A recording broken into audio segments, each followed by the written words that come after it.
Sean Hannity went on a weird religious rant on his radio show.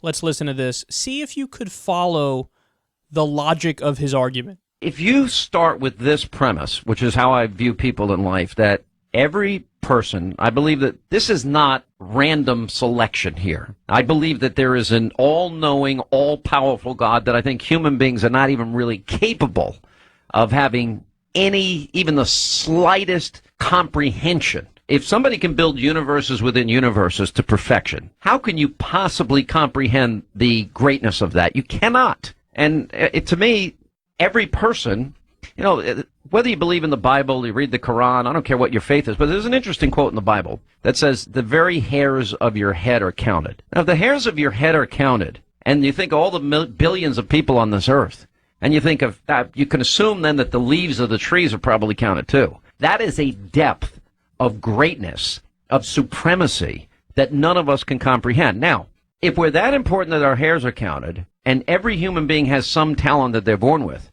the worst thing that you can do to somebody is incapacitate them by giving them too much, by giving them their daily bread that they're not working for. So, God is real, therefore, don't feed the hungry. Shawnee.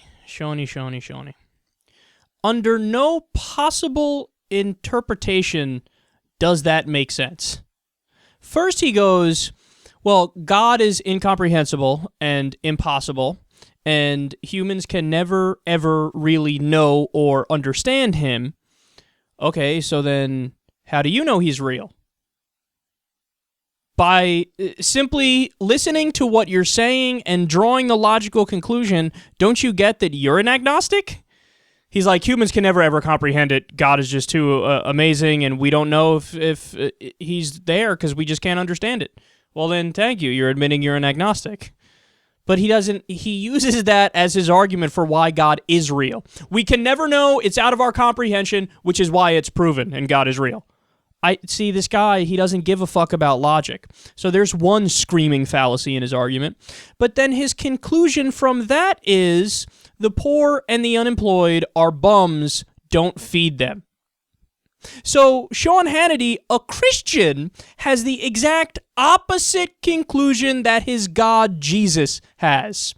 Has anybody ever even bothered to bring this up to him? Because this is what he does on a daily basis, on a nightly basis on his show. He goes out there, he berates the poor, he berates the unemployed, he berates Democrats, and he acts like they're lazy and they deserve it when they don't have anything and they haven't made money or gotten success. Has anybody ever said to him, hey, Sean, wait a second, don't you believe in Jesus? Do you not understand that Jesus was a frothing hippie who said to rich people, get rid of everything you own and just help the poor?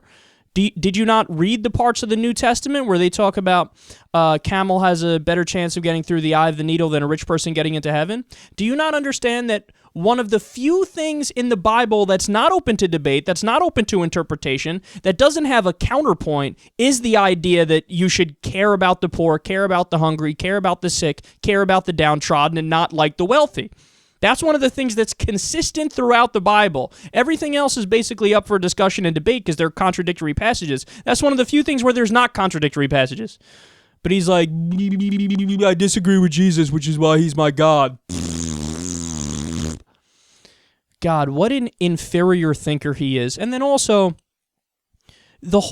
one of my main problems with the right wing in general, and specifically a guy like Sean Hannity, is that I think they make up a lot of stuff about people that's not true. Like when they talk about how, well, you know how the Democrats are, you know how poor people are and unemployed people are, they're just lazy. I mean, people who don't make a lot of money, they're just fucking lazy. Have you ever seen a minimum wage worker?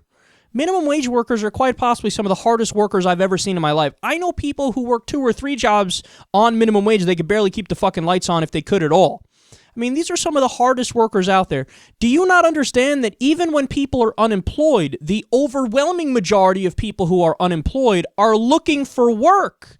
he makes it seem like there's this giant 50% chunk of the population that are just waking up every day smoking weed and watching SpongeBob. But the reality is the number of people within any given society that really decide to fully check out, where they say, I'm not going to get a job, I'm not going to do anything, I'm going to sit on my fucking couch all day, I'm going to do absolutely nothing. Then what percentage do you really think it is that that do that? I'd say it's about 1%. Now, understand, I'm not pulling a reverse Sean Hannity where I'm pulling that out of my ass like he pulls it out of his ass, that it's like half the country.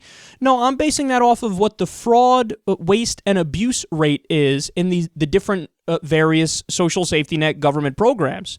So when you take the SNAP program, for example, the food stamp program, the fraud rate is only 1%. So 99% of the people that are on food stamps are temporarily going through a bad time and they need the help to feed the kids and they're doing their fucking best to get by. Only 1% are just using the system in some sort of wrong or unethical fashion. So that, to me, that makes a lot more sense, because I don't know about you guys. Have you ever woken up and, had nothing to do as far as the eye could see? I'm not even talking about like a summer vacation situation when you're in school where you like the rest because you're eventually going to go back to school or you're eventually going to get a job or whatever. I'm talking about that actual unemployed feeling where you don't know what the fuck's coming in any way, shape, or form and you couldn't get a job. It's miserable. Nobody wakes up and goes, yes, I can do nothing from now until I die and leave no impact on this world whatsoever. Maybe 1% of people say that, but that's it. That's it. And what are you going to do? Take away the social safety net programs from the people, the 99% who need it, to say fuck you to the 1%?